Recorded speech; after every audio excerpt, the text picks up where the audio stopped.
Hey everybody, welcome back to the Plays and Fades YouTube channel. I'm your host, GordoGambles. Welcome back to another full card breakdown, this time for UFC Vegas 62. We got ourselves a nice week off, but we're jumping right back into the action. I got us an amazing guest to join us this week. We got ourselves a nice little card. Viviane Araujo taking on Alexa Grasso. And you know what? Maybe not the most stacked card, but that's why I bring on these guests, because they're so sharp. I think we're going to kill this card together. And without further ado, man, I'm so excited. Let's get him on here. Patrick from Addicted2Combat. What's going on, my friend? Hey, what's going on, man? I'm just happy to be on the start of a 6-week stretch of the UFC. Those weeks off are brutal, aren't they? They are, for sure, man. And it's an absolute pleasure to have you on here. Been following your content for a long time. I know we see eye to eye in a lot of these spots. So I'm hoping we see eye to eye once again. And I'm hoping we cash these tickets together. Hey, man, and in honor of your home country, and I know it was just Canadian Thanksgiving, you told me I wore my my GSP walkout, in honor of Canada, so the nice from the Bell Center in Montreal, Canada, back at UFC 158 when he whooped Nick Diaz's ass. So I figured I'd style it up in honor of your country there. Happy Thanksgiving. Hey, thank you. I appreciate that very much. You know what? I've had my fair share of turkey, so maybe the mind was a bit foggy the past couple of days, but we're ready to go. We're dialed in, done a couple shows recently, and I'm actually excited for this card nonetheless, despite the, let's say, the lower level of competition. But what are your thoughts on this card? I like the main event. I liked the Mackenzie Dern, Yan Xiaonan main event. I thought that was pretty high level for women's strawweight. And now this one at flyweight, I like this one too. Both are really good athletes, and it's the type of women's MMA that you want to see. I know sometimes it gets a little sketchy, a little low level. People, even content creators like us start swearing off, trying to figure out women's MMA. I haven't given up yet, and I think this is a pretty high level offering in the main event.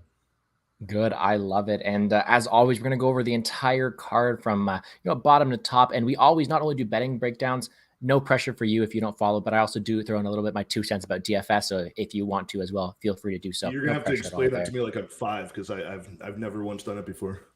Okay, perfect. Well, I'll talk to you strictly sports betting over here. Hey, no problem with that at all. You know what? With the new laws, eventually I'm going to dive in. You know what I mean? It's one of those things that it's difficult for me to dive into a new thing. To how much work we put into this, especially when you're on the content creating side. So to dive into a new thing to study, I mean, I'll probably get there at some point, but trying to avoid another vice at this point. You know what, man, that's kind of like, I did that before I started actually betting on it. And it's a really weird dynamic compared to it, but they actually just took it away. So for where I'm from, they took away DFS and I can only sports bet. I can't play DFS anymore. So I still do these videos, but I can't actually, play the lines myself unless I drive up to Quebec or I drive down to the border. So where are you at now? I don't know, man. I go to school in Ottawa. So I'm in Ottawa, nation's capital, just hanging out. But anyways, man, I say we don't waste any more time. Let's jump into it. We got ourselves a nice card. Before I do so, a couple things to point out. Number one, appreciate everybody joining in. We got Daz Files here as always. Mushroom saying it's going to be an absolute great show. And you know what? You are right. Grateful dude and the DFS Whisperer. Watch out for a video with him next week. But we got ourselves a card. Let's pull up the odds as we always do. And we'll get it started with the highest level bout we have ever seen in our entire life. Mike Jackson, 1-1. You heard me right. 1-1 versus the 4-1 Pete Rodriguez.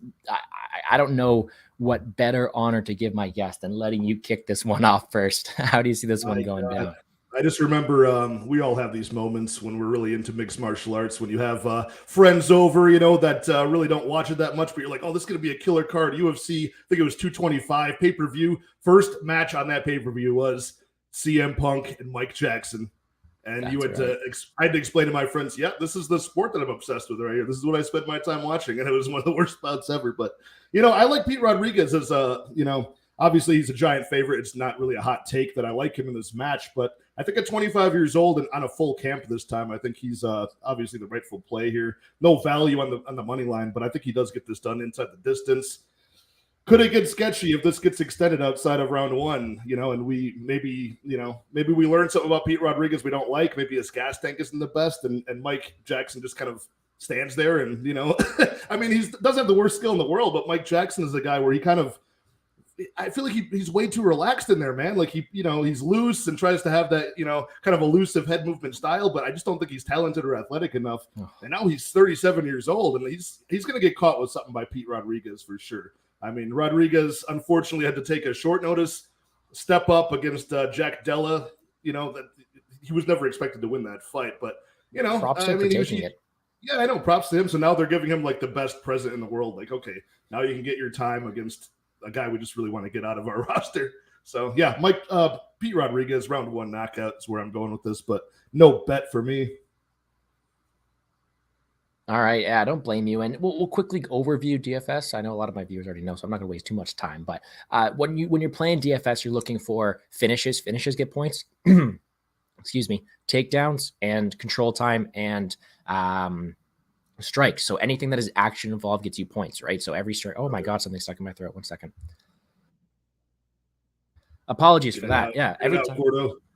Get it out for sure. So every time something eventful happens, like a takedown will be 5 points, knockdown will be 10 points. Every strike is 0.4 points. Pretty much you want these action-filled fighters. And Pete Rodriguez is definitely going to be someone you're looking to target because you think he's going to get in the finish in that first round, scoring knockdowns in the process, scoring strikes in the process as well. So definitely a way to go for that one. But for me, really, it's a meme of a fight.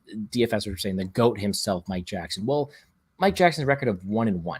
Of course, they got rid of that one CM Punk fight, but you know how we got that one win? For people who don't know, it was I'm gonna get a patent pended yam bags trademarks here, but it was a yam bag shot that got him out of there, and that got him his win. And all power to him. You win a fight any way you can, but does he really have a win in the UFC, man? I don't know. He absolutely broke the slate last time because he was plus a 650 or something like that. Completely wild. Dean Barry was like 11 minus 1150, I think, on close. And then he's the biggest parlay buster. Yeah. And then you look in a spot here, and sure, Mike Jackson has nothing to offer. But how good is Pete Rodriguez? Like, name one more fighter that Pete Rodriguez is minus 700 over. I don't think you can. I think Pete Rodriguez is going to have a great stylistic matchup in front of him, but how, does he deserve to be that minus 700 price tag? For me, it's a pass fight completely. Like, there's no way I can bet on Mike Jackson. The only way you can force me to bet on this fight, and it's going to be a completely contrarian spot to you, but the one thing I think Mike Jackson does have is decent defensive tendencies. Like, he's able to kind of stay out of the way for the first, let's say, minute and a half. Completely contrarian. Maybe I'm stupid for saying this. No, fight starts round 2. I think he is, way too loose and relaxed. I'm not saying this fight definitely, goes on the side of Pete. I'm just saying if you were trying to suck any sort of playable line out of this one, it would be the Pete Rodriguez earlier than later, I would say. But yeah, I don't hate that at all. Mike Jackson is the bigger guy here. He does have more UFC experience. Technically, he didn't get completely blown out against Dean Barry. I mean, he was losing the fight, getting his ass kicked, but we didn't see him really go out. He just got, it was just like a street fight of a series of fouls there. So who knows? There's so many. That's part of why I want to pass on this one, because there's so many unknowns with both guys here, right? Like Mike Jackson, we've seen him over the course of 5 years, but what have we really seen from him? So yeah, it's a sketchy one. Oh, don't get me wrong. I am not on the Mike Jackson side at all. What I was saying my contrarian play was going to be to start round 2. I think that more times than plus 165 implies it's going to go to that second round. That first round is predicated on a knockout of Pete Rodriguez, which is it's the most likely outcome for sure. Yeah. But if Mike Jackson wants to be, his defensive level, just push people away and evade, it can definitely happen. But no, you're right. I completely agree with you. I think it does end within the first round for Pete Rodriguez. Yeah, but also I think what lends credence to your point on that one is imagine you were fighting, you lost your first UFC fight. Now your entire livelihood of being a successful professional fighter stems on you not embarrassing yourself against Mike Jackson. Maybe you'd play it a little bit safe for the first 2.5 minutes there, and it might extend to round 2. You know what I mean? Yeah, maybe. I don't know, man. It's for me, I my history of lock the night bets, my most common bet to make is the first fight under, because I think they'd like to put violent fights first to bring in those viewers. Certainly, yeah. It's juice though. What is it? Minus 350 on the under. Oh wait, I'm looking at the wrong fight. It's minus 2 something for the under 1.5. Yeah, minus 250 for the under 1.5. Unplayable for me. Pass fight. The card actually really starts at this next one right here. We have the prospect 11-0 Tatsuro Taira and the 10-3-1 CJ Vergara. And man, I am seeing a lot of love for CJ Vergara, and I get that. I get the angle, but I don't know if I can be as confident as they are. I'm actually on the Taira side, and I actually think he's a decent contrarian play on a lot of these spots, and I might be waiting for the line to move because I'm seeing a lot of love for CJ Vergara. Taira, I think, has a lot of skills that can really win him this fight. And although minus 255 may be steep, I do think that he wins this fight more times than not. I think he has the ability to get it to the ground. He flows very well. He can even get the back standing. And against CJ Vergara, it's happened before. I think it happens again right here. The bet for me, though, is probably going to be the fight doesn't go to decision at plus 150. You either have CJ Vergara, who doesn't stop, never ends, and keeps on going and pushes forward. But in doing so, he leaves himself open, could overextend himself. We've never seen Tyra really push the pace against, and CJ Vergara is definitely going to do that. I don't know. Haven't locked it in yet. The lean is for sure is going to be Tyra by sub, but I'm really interested to hear your opinions on it. What are your thoughts on this fight? That's almost like you read my mind with breaking this fight down. I broke it down the exact same way, and I have locked in the under 2.5 in this one at plus money. Let's see what I have it locked in at. I did a mix. Actually, I did a mix between. So I got under 2.5 at plus 170, and I got the fight doesn't go at plus 130. So I just put 0.75 units on each of those. I like it. I think Tyra actually, does get the submission earlier rather than later here. But yeah, CJ Vergara is there to push the pace, and he's going to do that against a young 22-year-old. And I'm always just naturally sketched out by these guys that are in their early 20s, 11-0 record, 8-0 amateur. The guy hasn't really had to face that kind of forward pressure of a gritty 31-year-old in CJ Vergara, who's, pretty green for the UFC. But overall, he's had a lot of training experience, and he is going to push the pace. And, I think that's going to open up, more of the ability for Tyra to take this fight to the mat and, kind of just get in that flow state of BJJ and, sync up a submission. But what if CJ Vergara is able to, tire him out in round one, discourage him, those takedowns don't come? I think he could put the pace on him, and eventually there's a small percent chance CJ Vergara could get that finish too. We got 6 knockouts out of 10 wins for Vergara. You've got 8 out of 11 wins inside the distance for Tyra. So, I like the finish here. Yeah, and the more I think of it too, I think maybe the more I should be playing less amount on Tyra sub, because I agree with Monk here. I am on Tyra to finish as well. I think he has more finish equity in this spot, so why not take the plus 350 on the sub rather than take the under 2.5? I get it. I'm being safer by covering the bases on Vergara, but I don't know. Typically, I'm a safe better. Maybe I'm feeling risky. Who knows? Yeah, I mean, you could do that and just, why not both? They both kind of go hand in hand. You wouldn't lose if you put a small sprinkle on the juicy odds of the submission prop. You'd still end up in the green. Yeah, I think it's be a fun fight nonetheless. It's a true test for the prospect. I mean, if we look at it from a broader perspective, the fighter they're probably looking to hype up here is Tyra. I think he's the prospect.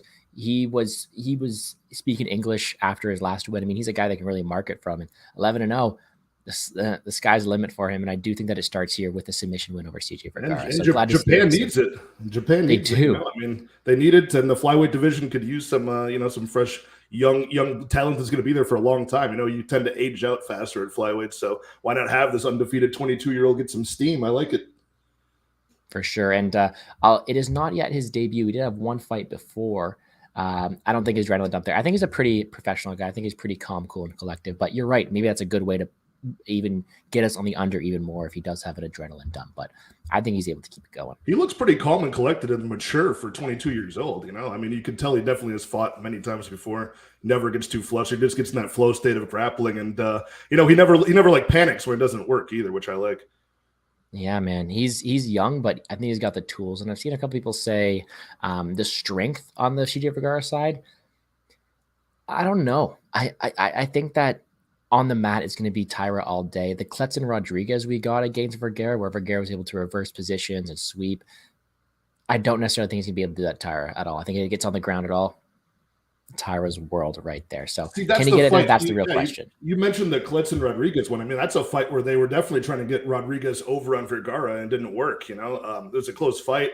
I definitely agree with the decision of that one, but that's a fight where, he kind of broke the young prospect there, Vergara just with his pressure. So that's kind of what made me choose a side of the time prop versus, actually just sacking up and putting the money line bet on Tyra, because we kind of just saw this unfold in a different way, for a prospect here, but I like the Tyra side. And it's juiced too. So you get yourself a good plus money number on the under instead. But let's move it right along. This next one is very interested, and I've seen a lot of love for the 7-4 Sam Hughes, but I'm on the Pierre Rodriguez side here. 8-0. Love to hear your thoughts first. How do you see this fight going down? I'm on that side too. This is a closer one. And, when I saw the money line for Pierre Rodriguez, I mean, it was like maybe minus 165, minus 170. By the time I did the research, it kind of moved up a bit. And I was just kind of sketched out by it in general. We've got another 8-0 prospect in Pierre Rodriguez here at strawweight.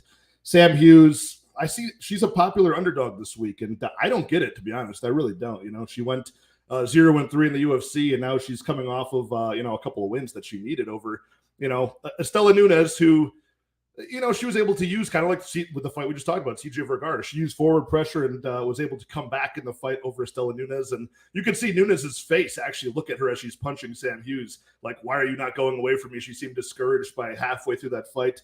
I don't see that happening from Piera Rodriguez. I think it's going to be more striking success in the feet. And I think there's going to be less of an ability for, Sam Hughes to get any sort of grappling going.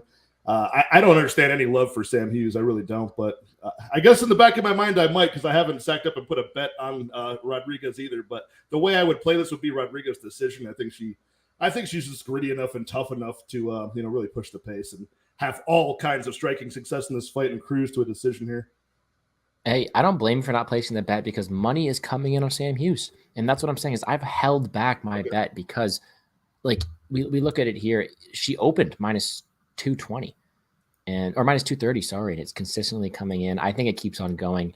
You get me to Piera Rodriguez minus 150. That might be a 3-unit play for me. I really do think that although it's come back down a bit. It's come back down to where I saw it over the weekend a little bit.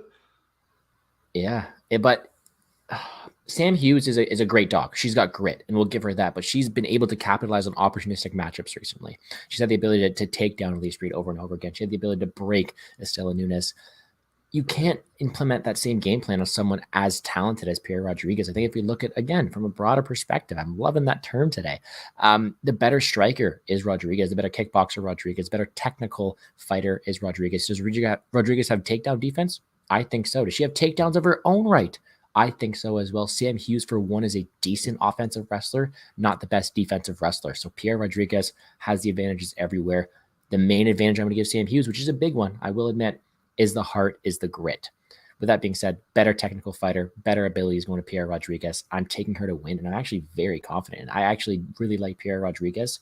And I know you mentioned the whole women's MMA thing earlier. I don't have the same track record on women's MMA, so maybe it's a bad thing that I'm so confident on Piera Rodriguez, but I really do think she gets it done. No, I'm on your side with that, man. I always think there's ways to figure out these fights. It's what we're supposed to be doing here. There's no reason to just pass just because it's a prelim, women's MMA fight. Like, I'm still trying to figure it out, but I do like the Rodriguez side. And she has that 5-round experience. She got a 5-round finish in the LFA, under the bright lights as well. So I think that, helps her in this spot. And I like that the money lines come back down. Yeah, you might talk me onto a bet here. So we'll see. I love it, man. The one thing I will say, I will take this time to kind of plug the new company I'm working for, Elbow Bets. We're putting together, the owner, Scott, is putting together a group of 10 people. They put in their lock of the night every week, and you're paying for all of their best plays. So instead of taking someone and taking all their plays, you're just getting the best plays from all these guys.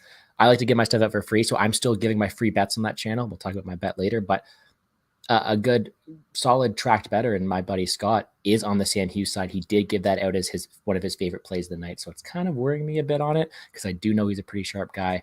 I got to go head-to-head on him here. I'm taking Piera Rodriguez, and I'm liking that there. So if you guys do decide to shout out for Apple Bets, by the way, code Gordo. So there's my selfish plug. I got that out. I got a question for you on that one, though. One more thing on the Sam Hughes side. Do you notice, I see a lot of the narrative for picking her as an underdog is that she's made like marked improvements over the past couple of fights. I mean, she's gotten a couple of wins, but the Elise Reed, I don't rate that high because she's got that glaring weakness. Estela Nunes, I'll give her that one. But do you see like a different version of Sam Hughes recently, or do you think these were just favorable matchups that she was able to get through? Favorable matchups. The improvement of Sam Hughes is the level of competition she's going against. I mean, she wasn't able to be that version of herself against a Loma, against Pinheiro, against Atisha Torres, because they wouldn't allow her to get her game going. It wasn't Sam Hughes getting better. It was Sam Hughes actually being able to implement her style, which she's done recently. I don't think she's able to implement it here. I think she goes back to the 0-3 fighter as we all saw her as. I agree with you.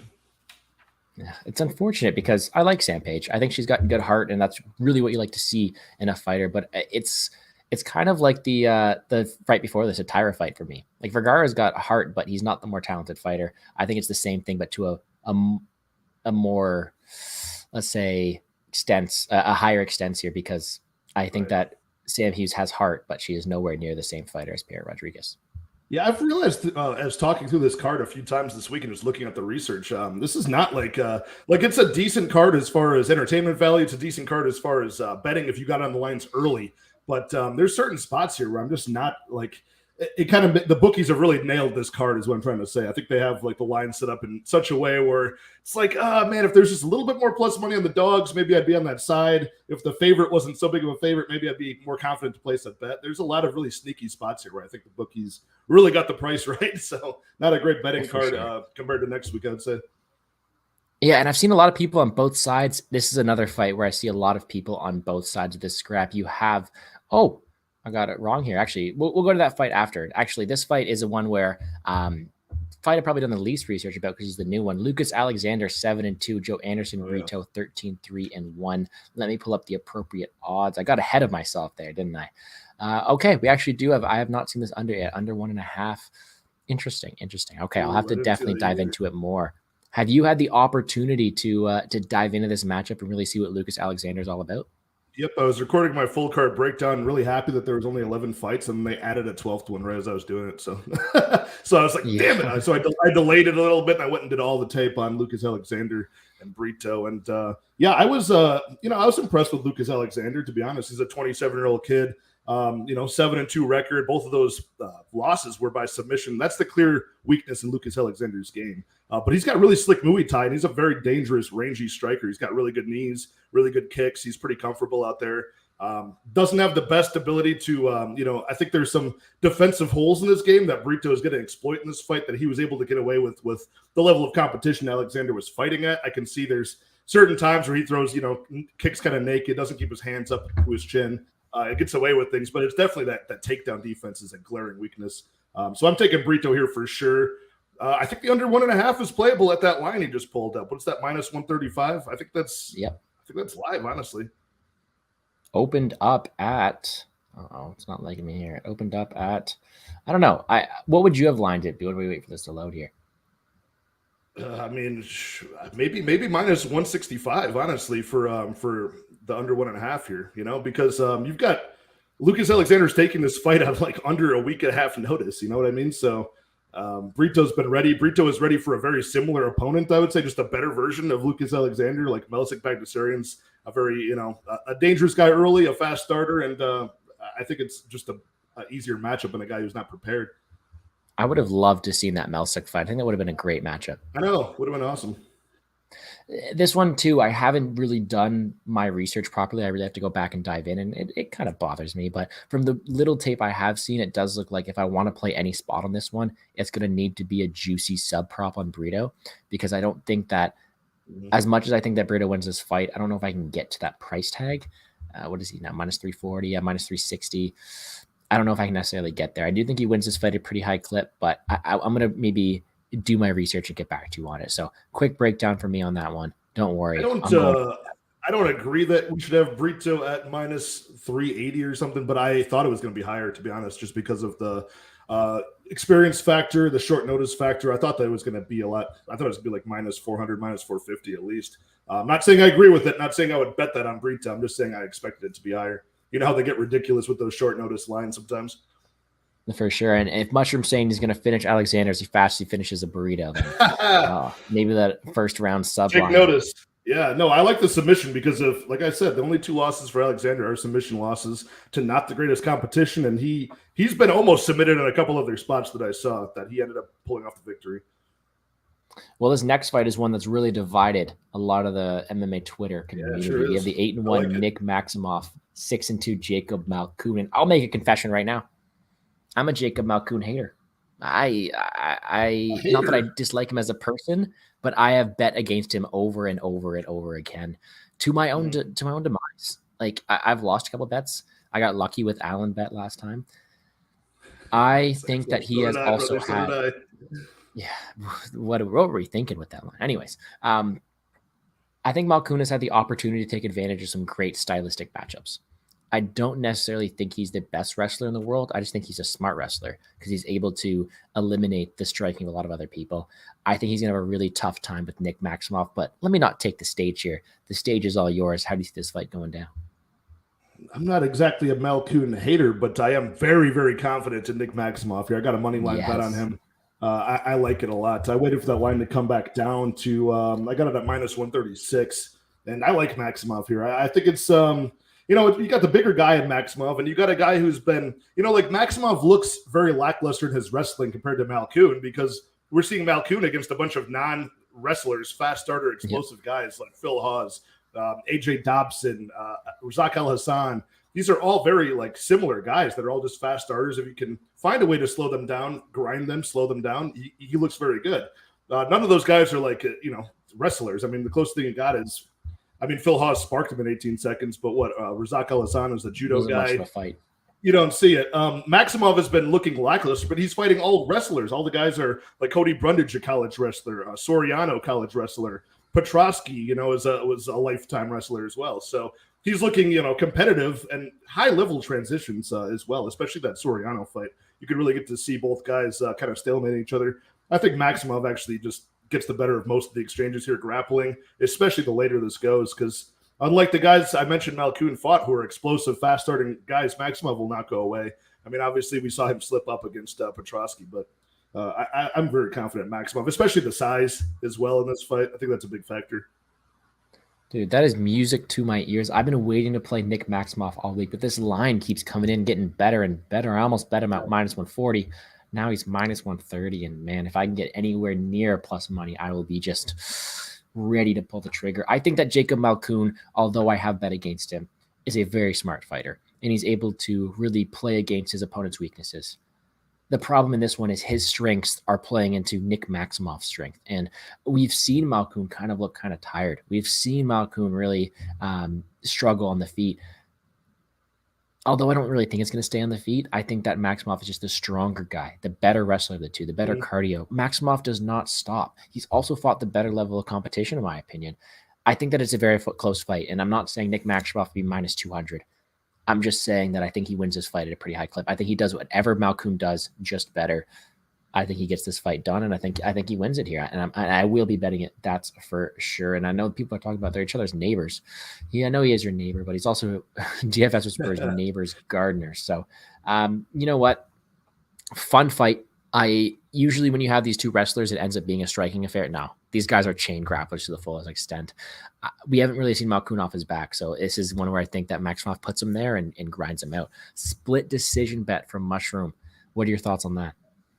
No, I think it's gonna be more dominant than that for Maximov, to be honest. You see a lot of when you see like a crappy striker or like an average striker against like, you know, an above average striker, a lot of times it can be close, right? Like one guy can slip up, hurt the other. Whenever you see grapplers, like one guy's like an extremely good wrestler, the other guy is like pretty good, that usually ends up being a blowout in the favor of the guy who's better. I think Maximov will have the strength, the size, and just the technique, you know, to really get this done and make it look convincing, at least 2 rounds to 1. You know, if he was to give up a round in this one, I would say it might be round 1, but I think he's going to stay in Malkoun's. And just like you mentioned, Malkoun does tend to tire out, and Maximov usually employs a lot of damage. You know, how did Malkoun lose that last fight? He just wasn't doing activity, right? Wasn't trying to actively end the fight, and he got reversed towards the end of it. So that kind of cost him the fight there. I think it's going to be similar for Maximov. Music to my ears. We're both on the Maximov side. I think we've agreed in almost all of them so far. So let's keep it rolling here. This next one is not one I'm going to spend too much time on. Victor Henry, 22-5, and Rafael Sunsao, 27-9. How do I put this? I don't think Victor Henry should be minus 400 over many people in the UFC. I think he's a guy with decent talent, but I think that a lot of these guys are just going to dispose of him on the higher level. However, this is a spot where he should definitely be that price tag. Rafael Sunsao, I think this is like a nightmare matchup for him because Sunsao looks to slow these fights down. Good luck slowing down Victor Henry, right? So without the grappling, the wrestling that you'd like to see from someone facing Victor Henry, I think Sunsao's in trouble. I think he's getting older. He's getting slower. He's going to get overwhelmed. And unfortunately, I do think Victor Henry gets him out of there. Again, it's unplayable, though. I don't think Henry really... It's a huge step down for Sunsao as well, is what I'm trying to say, going from facing those top guys in the division. But styles make matchups, and I do think Henry has the styles to get this done. What are your thoughts on this one? Yeah, I think Sunsao is just going to be way too slow in this spot. His durability has been lacking. Usually he was a very durable guy, and now it's just been unraveling with a sharp decline at 40 years old now. And Henry is, not that much younger, but as far as the high-level fight miles, he's, looking pretty good.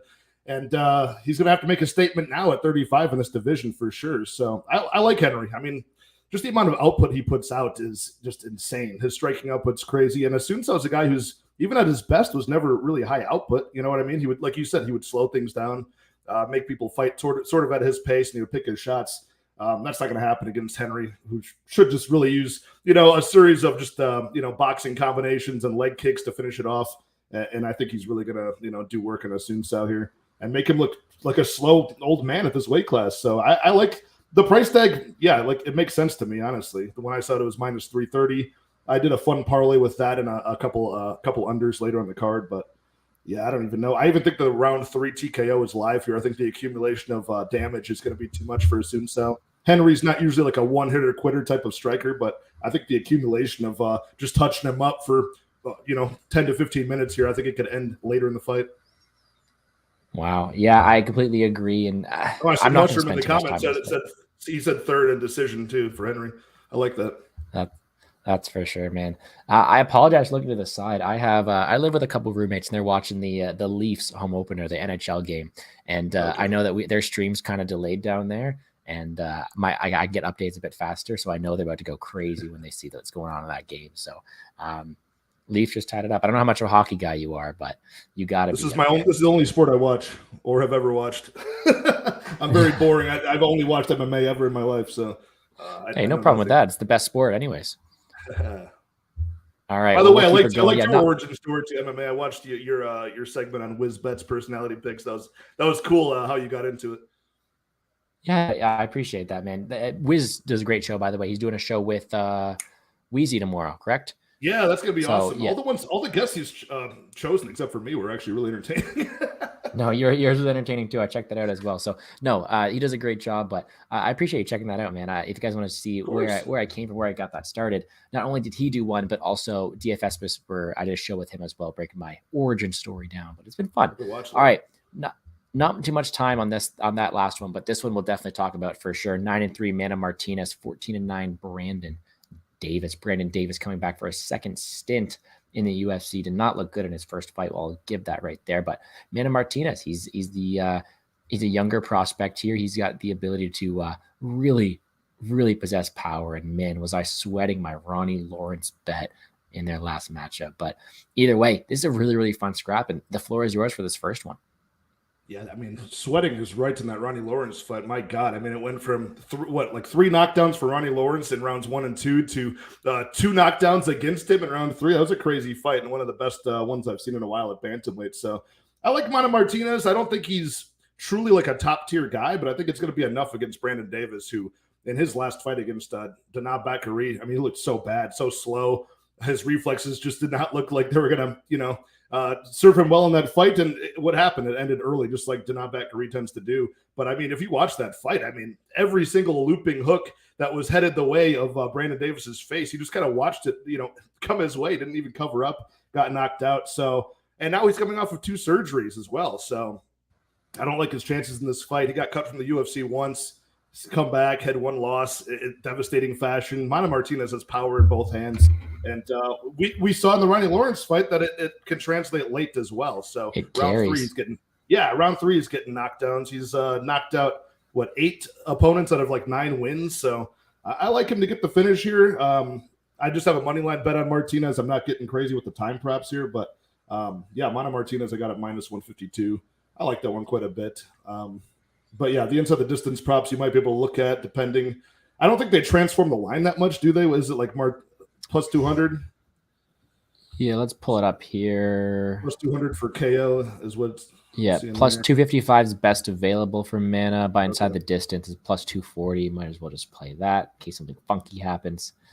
Either way, it's not bad. The money line's pretty good, honestly. And I mean, Brandon Davis, they're going to size up well here. You got the youth for Martinez, and as I mentioned, Davis is now coming off of a sizable layoff from I think it was an ACL surgery he had. Yes. Yep. No, either way, I'm completely with you on this spot. I am very, very much on the side of Mana Martinez. I think he's got this fight more ways than none. I think that he has shown decent skill sets, not only in the regional scene. And I know that his first fight was kind of lackluster, but he had a death of someone close to him. So I'm not going to put that past him. I don't think that Brandon Davis has the capabilities to neutralize the power and technical striking of Amanda Martinez. I think that's simple it is. I think that on the feet, it is a huge discrepancy between the technical ability and power for Mana. I think he gets it done no problem here. Brandon Davis did not look good last time out. Not at all. And I will be playing Mana Martinez, that's for sure. But I think he has no problem getting it done. And I think it's actually a pretty sneaky play on DraftKings. I'll give you that for sure. Oh my God. The Leafs just choked with 10 seconds left in the game. Anyway, sorry. We'll keep her going here. I love Mana Martinez in the spot. KO live for sure, especially the way that Brandon Davis is able to look last time out. So give me Mana Martinez all day. I'm happy we aligned with that one. I know. It's pretty good so far, right? And we're in the maximum of one as well. Man, we're there's going to be some disagreement come out. I'm pretty sure. Yeah, one maybe eventually here, but quickly before I move on, Mushroom Agreement, the MMA, the best sport in the planet, that's for sure. Daz doesn't like Mana, doesn't know why, he just doesn't like him. And Papa Chuck telling the truth, bringing on the big guns. That I am for sure. What's up, Patrick? Yeah, appreciate you guys all tuning in. Before I move on, please take the time, hit the like button down below, subscribe to the channel.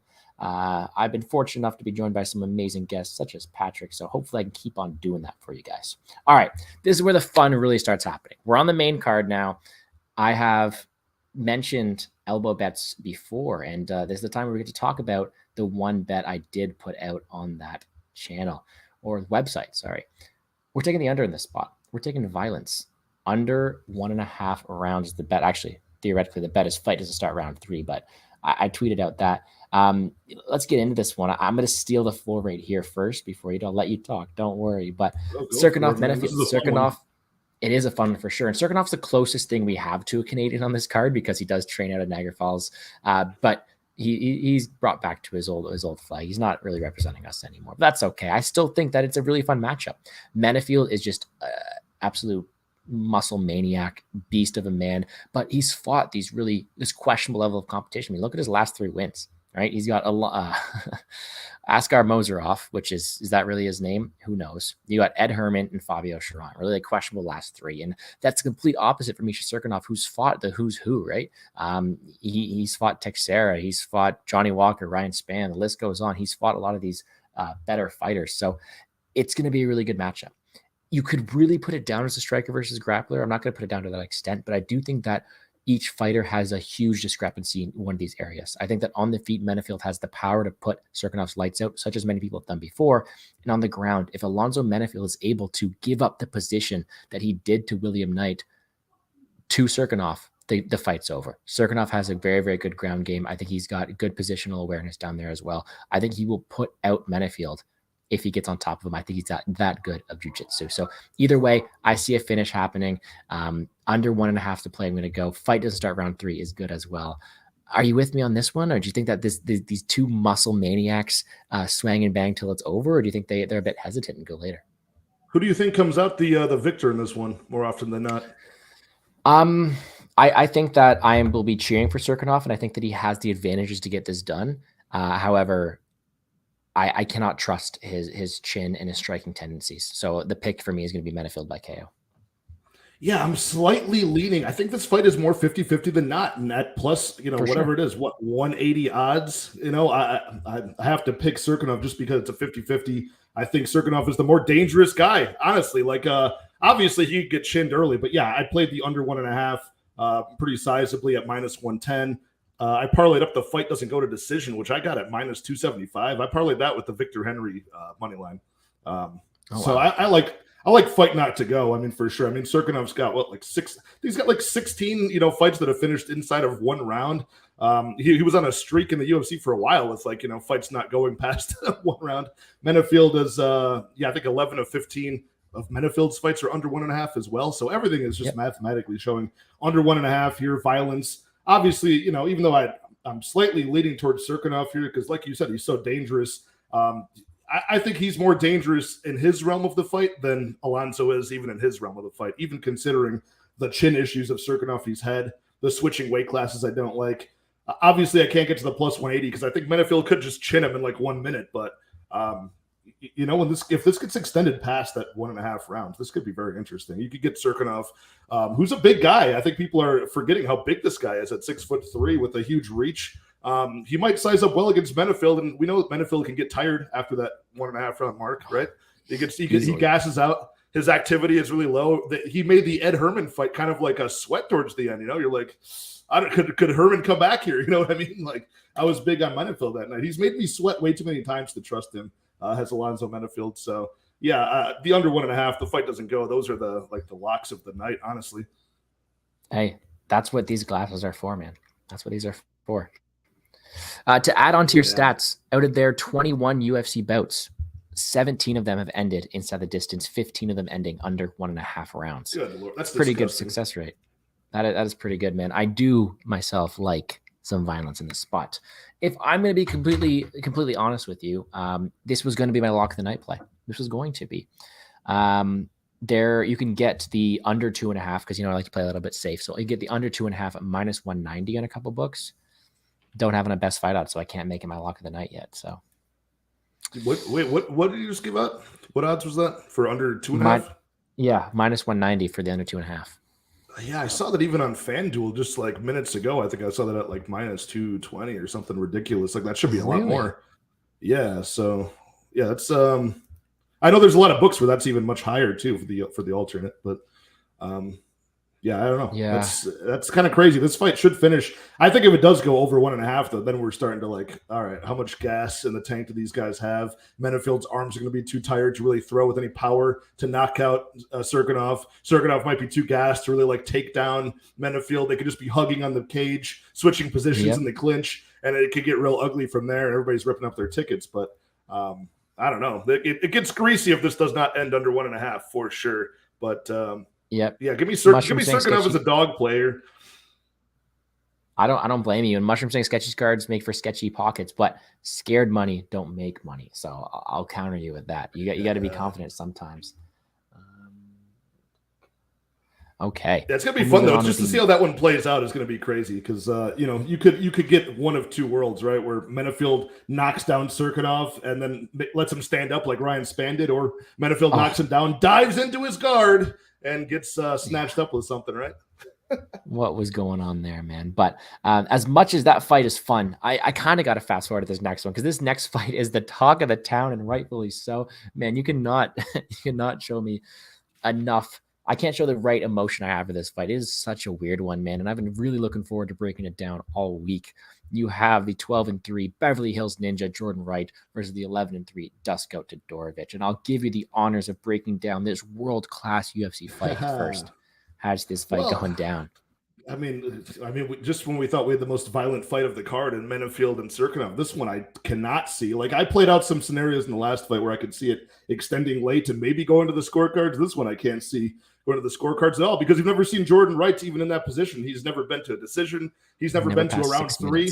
He's never been past 6 minutes, never been to the 1.5 round mark. So, yeah, I don't like his chances here. I think Dusko Todorovic is the much more complete fighter, and I think he's going to finish Jordan Wright the same way he finished like a Daquan Townsend or like a Maki Patolo, where he gets the ground and pound finish. I think eventually the opportunity to catch Jordan Wright over swinging, a slipped kick, or just some sort of easy takedown for Dusko, I think is going to end up on the mat, and he's going to end up in a dominant position, and Jordan Wright's going to quit pretty quickly. You know what I mean? So I like Dusko. I like his groundwork here, and there is that glaring weakness, though, that makes this questionable. The only reason we're questioning Jordan Wright's chances is because Dusko keeps his chin up in the air, pulls back in a straight line. He's very defensively lacking at times, and it's cost him a few times, right? So, and as a result, both of these guys are actually 2-3 in the UFC, I believe. So, doesn't Jordan Wright have another finish besides Jamie Pickett?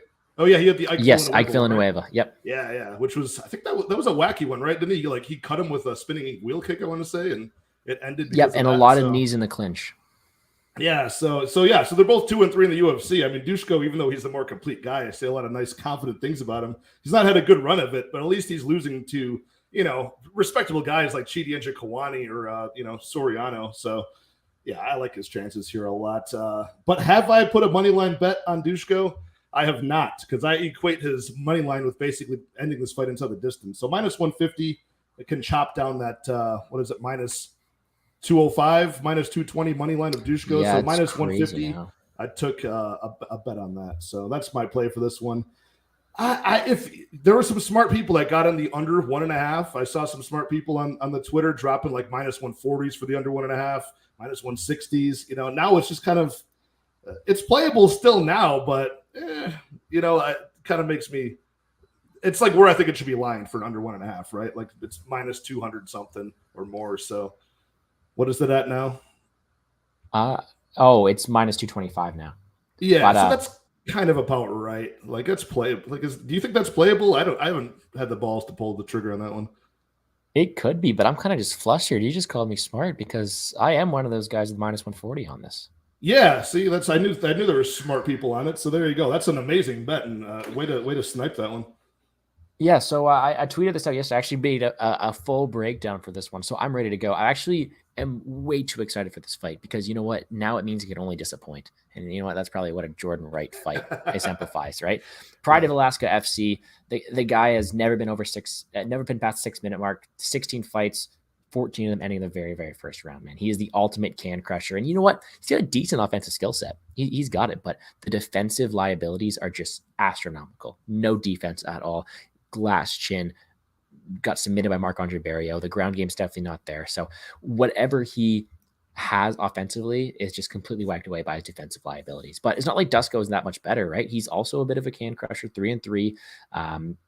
He's got that tall man defense, as you mentioned, just leading back, and that's cost him. And they don't think his chin is that perfect either. But I do think that he's got the advantage on the ground here too. So for me, it's pretty simple. Jordan Wright's got a round to go balls to the wall before Dusko melts him. And I do think this fight ends 1-1.5 for sure. But I think if you want to bet this now and you think that Jordan Wright has the offensive skill set to take advantage of Dusko, I mean, plus 500 right round one, that might be how you play this one because I think that's his path to victory. With that being said, I really just think that Dusko takes him down and grounds and pounds him for the win. I think that sprinkle the under 60 seconds, that's how it goes. But maybe I'm just content. I got 4 units on the under 1.5. That's what I'm playing with. I'm sticking with that one. I'm very, very happy with that spot. But man, what a meme of a fight, right? You took advantage of this line too. You say 4 units, that's awesome. Yeah, you took advantage of it. Yeah. You're going to cash out, I'm pretty sure. I mean, especially when you got one fighter who's never even been, like, doesn't even know how to operate. At least I know Dushko can operate past, 7.5 minutes here. You can't even say that against Jordan Wright. He just always finds a way to just fail. I don't know. I swear, I think if that Ike Villanueva fight didn't end in a cut, like I bet Jordan Wright would have gotten beat there. Yeah, because you know what? Never what happens. Like Ike Villanueva has one thing, and that's power. So really weird fight, no? But no action for you yet? I do have the Dushko inside the distance -150. Yes. Sorry. And I do have like the super ultra juiced fight doesn't go to decision in a fun parlay with the Menafield one doesn't go to decision, and that's okay. Those two are tied together. I was kind of mad because, look, they still don't have the odds for the unders in this spot. And the way the Lock of the Night Challenge works, you have to have the odds on best fight odds before you can lock it in. I was messaging Manpreet, and I'm like, let me play this. Let me have the unders at -140. That didn't happen. So we're stuck with what we got, and that's just a bet on it, but no Lock of the Night play for me. So we're playing violence just like everybody else. And I really think it's a fight that ends pretty early on. So official pick's going to be Dusko by ground and pound round 1. However, Jordan's got some decent offensive skills, so I wouldn't put it past him. But let's move along to also a very fun fight, but a lot better technically, a lot better matchup here. We got Askar Askarov 14-1-1, Brandon Royval 14-6. When you got a man like Raw Dog, you know it's about to be a great fight, my friend. I love this matchup. I love every time Brandon Royval steps in the cage. He's one of my favorite fighters. But the other thing, too, is Askar Askarov, if he won his last fight, he'd be fighting for a belt right now. And I was at UFC Columbus. I was able to watch him. And personally, I think the fight was a lot closer than people are making it out to be. I do think that Askar Askarov probably won that fight, but who knows? I'm not gonna post any hot takes. It was a close fight nonetheless. It's just a really weird matchup. I do think that technically everywhere, Askar Askarov's the better fighter. However, Brandon Royval brings chaos, and it's always dangerous to fight against chaos. So I'm really excited to hear your thoughts on this one. How do you see this fight going down? Yeah, I mean, I'm on the Askarov side here. I like him to win this fight. I did put a money line bet on him, and Royval is I wrestled with this fight a little bit back and forth in my head because Royval is what you said. He's just that like bundle of chaos. A lot of his fights do not go to decision. He's just like unpredictable enough where he's unorthodox enough fighter where he makes it kind of tricky for like a technical guy, right? But the glaring weakness is, of course, that takedown defense. He always finds himself being controlled on the mat with his shoulders pinned flat on the mat, and he hasn't fought anybody who even has that kind of control time as Askar Askarov, and I think it's going to be exploited for sure at some point. You see Royval with all of these, flashy techniques, and I think a lot of it gets him off balance. Sometimes that chaos works for him. Sometimes, his shoulder might get dislocated. He just finds a way to, end up not, which gives me pause with because of course Askarov had a lot of finishes going into the UFC. Now it's all been decision results.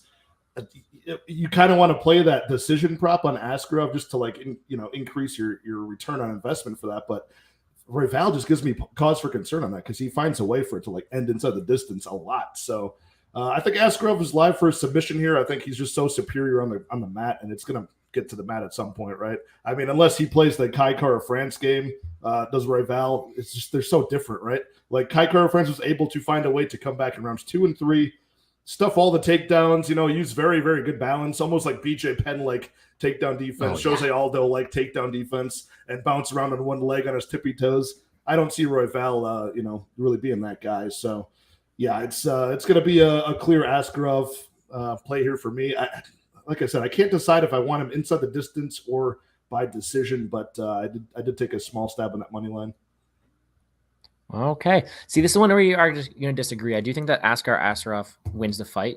However, I don't know if he necessarily has those advantages on the grappling realm side of thing. I think he's the better wrestler. There's no question about it. But Royval is just such a, let's say, active grappler that I don't know if Askar is going to have the ability to put him out. I think he's got a pretty good defensive game as well. Rolling, I just think Royval is able to survive. And I think it's just a question of Askarov winning the minutes. Can Royval catch him in something? Probably not. And I do think that Askarov wins this fight at a decision at a pretty high clip, just as Mushroom says. I was kind of looking at the Royval finish only line, plus 120. Sounds like you wouldn't like that one too much. But I do think that his best path to victory is getting a finish here. So if it gives a decision, not going to happen. So the pick is going to be Askarov by decision. However, I'm cheering for Royval, and I do think he has more upside than a lot of people are getting him credit for, just because he thrives on that chaos, and you never know what's going to happen here. So I'm cheering for Royval. I think that Askarov's a guy who's had also never really fought this type of pace. You even saw him with Pantoja. They took breaks on the ground, really. So it's going to be tough for him to sustain this. Royval might be that guy to exploit it. I know that, technically and on paper, Askarov's a much better fighter than Royval, but styles make matchups, and this style has Royval really just pushing a pace and being hectic. So no bet for me yet, but I'm cheering for Raw Dog. No, this is a spot where I certainly like that finish only prop for Royval. That's and you said that's plus 120. Yeah, and that's saying he's got a 45% chance to finish out of the two. I think if someone's going to finish this fight, it's way more than 45%, Royval. Absolutely. And Royval, like I mentioned, Royval is the guy who's, just that unorthodox, that chaotic. He ends up finishing inside the distance quite a bit. So I like that one, absolutely, because if it goes to decision, I don't see it being I think Askarov is a very good striker. I think he can outstrike Brandon Royval on the feet, to be perfectly honest. I think he's he fought one technical or an 8 what am I trying to say here? He fought another unorthodox guy on the feet in Tim Elliott, right? Tim Elliott is super weird, and Askar almost knocked him out in round 1. He was able to get himself accustomed to that weird, irky-jerky timing of Tim Elliott. So he might be able to do that against Royval as well. And I think you're right. Royval is very crafty. And at this price tag, it makes you take a second look at that on Royval, right? Once he's going towards plus 205 and beyond. I mean, Royval has got that dog in him for sure. That nickname's not for nothing. He is a raw dog. So that's a very fun fight. That's probably one of the fights I'm looking forward to the most, if I'm being completely honest. I think it's going to be a great scrap. But let's keep it rolling. We got 2 fights left, and I'm going to be honest, I do not have the highest conviction on this spot. So I'm ready for you to tell me how this fight's going to go down. Cub Swanson, 28-12, legend of the sport. Jonathan Martinez, 16-4. I have had the not so best track record betting these fights. I bet Darren Elkins against Swanson. I bet Martinez against Grant. I've made mistakes. So for me, I write this off as an X, but when I came into it, I was looking like, I'm going to bet Cub Swanson. I think he has a path to victory in the spot against Martinez, but Martinez has this ability just to slow fights down, keep it at range, use his kicks, and just win a decision that way. And I think that if Cub Swanson wants to win this fight, he's going to have to fight a perfect game of getting inside that range and finding those combinations. The chin of Martinez is also another question mark. Cub Swanson maybe be able to find that knockout punch. But either way, it's going to be a fun scrap. I'd love to hear your thoughts on this one. Man, I was hoping that you would be convicted on the side here to like talk me some sense, because I started off really liking the Martinez side, and this is one of the first fights I researched. I beat the line. I got Martinez at minus 170, and I put 1.7 units on it. So now I'm looking at it and I'm like, I have the ability. That was on a book where I can cash out, and I'm actually considering cashing out of that bet because I like Cub Swanson in this spot as an underdog, and maybe if I don't cash out, I'll hedge with the kind of like you did on this last fight. You proposed the inside the distance scorecards equal no action on Raw Dog. I like that on Cub Swanson here. That's at plus money. I see Mushroom in the chat saying Swanson KO. That's plus 500. So I think if Cub Swanson does get this done, I think it's going to be by finish. If Martinez wins, I think it'll be by decision. So maybe I can play both sides and, with that scorecards equal no action, kind of insure myself on that one a little bit to some degree, but I'm not as confident in this. But this is the money line that I bet where I'm the least confident on now. I really like that scorecards no action bet plus 150. I did not really realize that until now. That's a great spot, actually.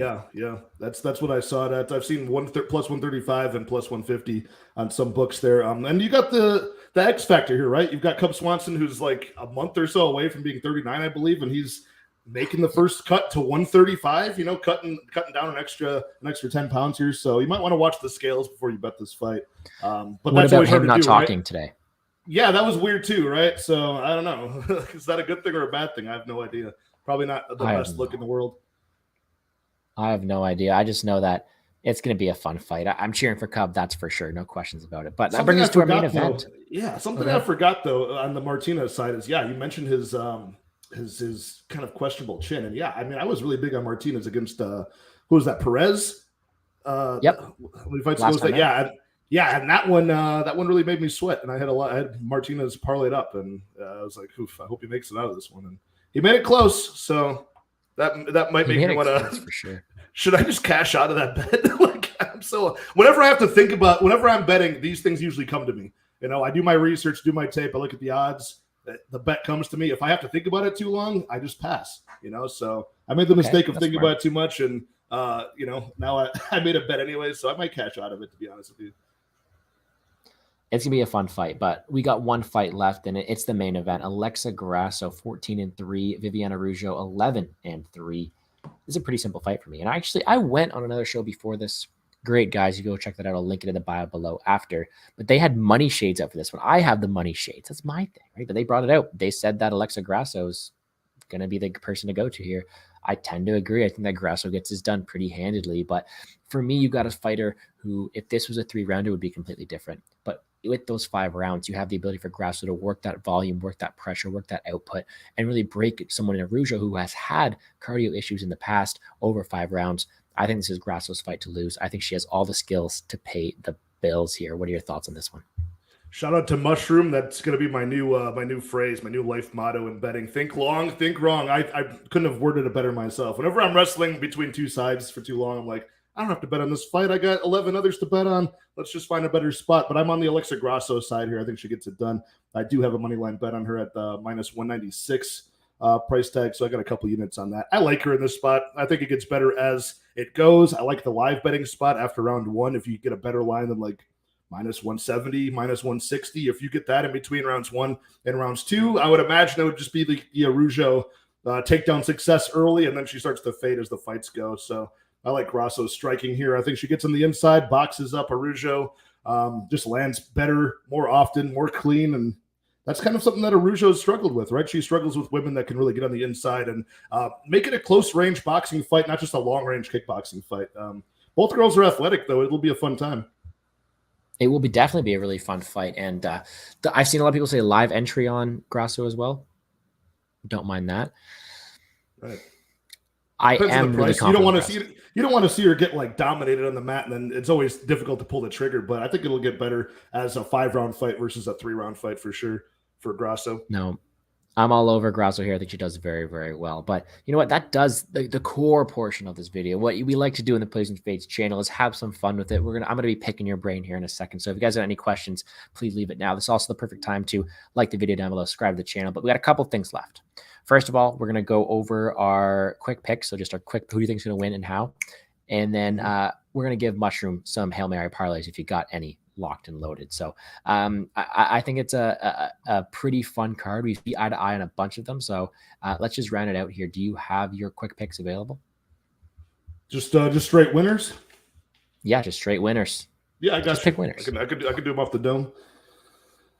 Let's see here. So just going through, let me pull up the sheet here. Yeah, so I got Mike Jackson. I got Tatsuro Taira, Piero Rodriguez, Joe Anderson Brito, Nick Maximov, Victor Henry, Mana Martinez, Misha Serkinov is the dog of the night. And there's only one because I have Dusko, Askarov, Martinez. Very weak conviction on the Martinez one, and Grasso. So, yeah, there's some live dogs in this one for sure, but those are my straight picks with only the Serkinov one. Again, kind of low confidence on that dog as well. Lacking dogs in this one. I don't like that.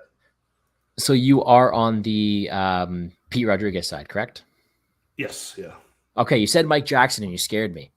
Oh, did I? Oh, I'm sorry. Oh man, I was gonna be worried there for you, but no, I see a lot of them the same. I'm gonna take. Did I say Mike Jackson? No way. No. Okay. Watch okay. it happen. Watch it happen now. Oh man. Yeah, Mike Jackson decision. What's Mike Jackson by decision? Is that available? Plus 1,800, I think. You should get more on that. Jesus. All right. Well.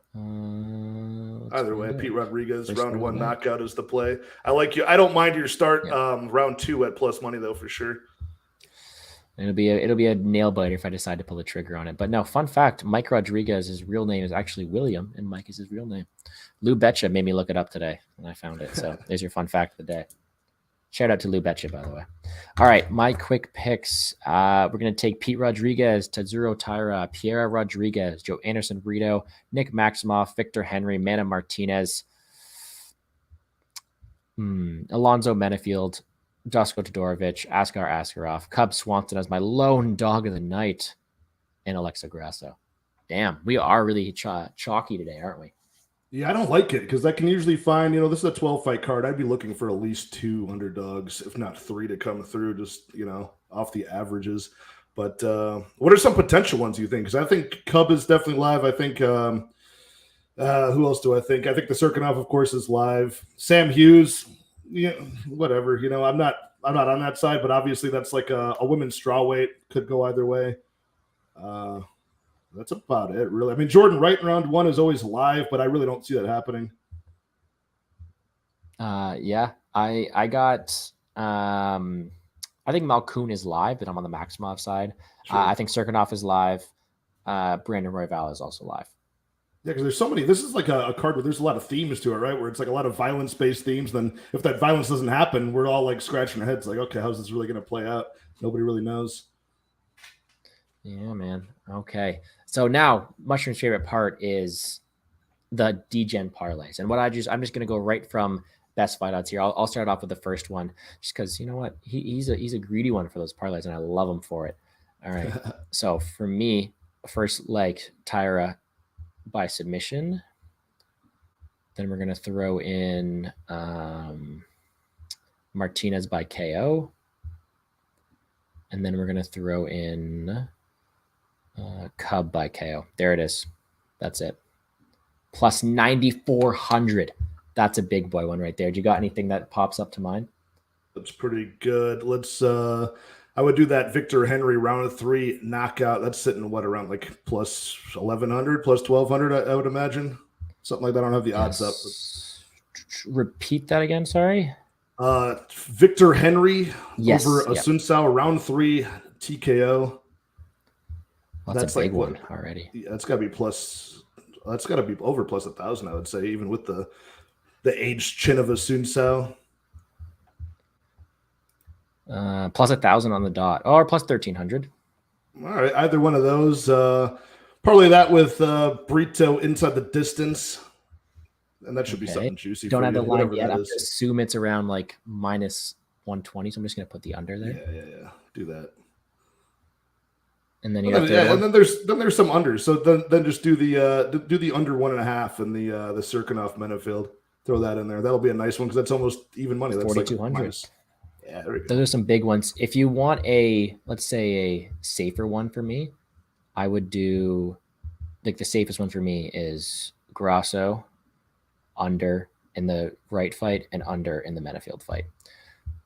It's not bad for me. And then one last, I know I give a lot of them out here just because I know Mushroom's writing this all down.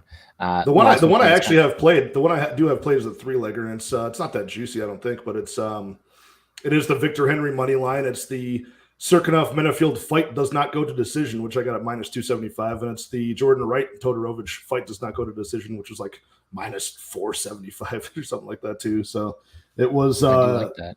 Yeah, it was a slight plus money play, I want to say. It was like plus 110, something like that.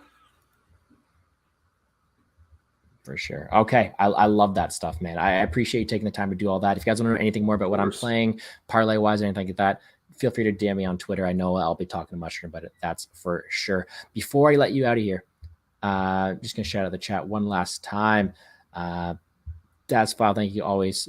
And yes, thank you, Pat, of course, for hanging out. Wonderful show. Thank you for tuning in, Papa Chuck, Ice Viking. Yeah, I do like that one as well. And yeah, I appreciate everybody for tuning in. Now's the time. Patrick, let them know where they can find you because I know that you are going live later tonight with a good friend of mine. Yeah, I'm going live in an hour at 10:30 Central Time with the great Liam Picks Fights. He's probably finishing up choking somebody out in the gym right now, and then he'll be on my stream on my channel, which is Addicted2Combat, Addicted2Combat, same at Addicted2Combat on Twitter, at Addicted2Combat MMA on the Instagram. So yeah, I mean, my name is Patrick. I'm just a lifelong MMA fan. And I just love chopping it up with smart people like Gordo in the community. So you can find me on MMA Twitter, talking to everybody that is in our little MMA family that we formed. So come on over to my channel on YouTube, give me a like, a subscribe, and let's talk fights. Yeah, man. I appreciate you coming on the show as always, guys. Please go show some love to Patrick. I've threw his YouTube down below. Absolute wonderful man, a very smart guy as well. So make sure to check him out later tonight. Him and Liam are going to throw together a lot of sharp picks. I'll definitely be tuning into that. Yeah, I'm gonna pick Liam's brain. I'm gonna pick his brain with the BJJ aspect of some of these fights as well. So we'll see if we change our opinion on some of these or if he agrees with us. That's the one thing I regret not doing is I have not yet really done any BJJ. I've not really done any fighting. The only fighting I've done is on the ice. So unless people got skates on, I don't got much expertise here. I'm a spectator of the sport and I love watching it, but I got to get in the gym sometime. Yeah, I want to get back in MMA. It's been a while. I did it all throughout my childhood and into high school, but now I've just been powerlifting. I haven't gotten back in the MMA gym, so I know very little. Yeah, no, dude. Hey, thank you once again for coming on the show. I really appreciate you taking the time. Of course, anytime, man, anytime. For sure. Well, that ends it here for the UFC Vegas 62 full card breakdown. DFS breakdown will be out here shortly. So, guys, thank you all very much for tuning in. Hope you guys enjoyed the content, really gathered some of our information, and best of luck to you on all your bets this weekend. Let's make some money, guys.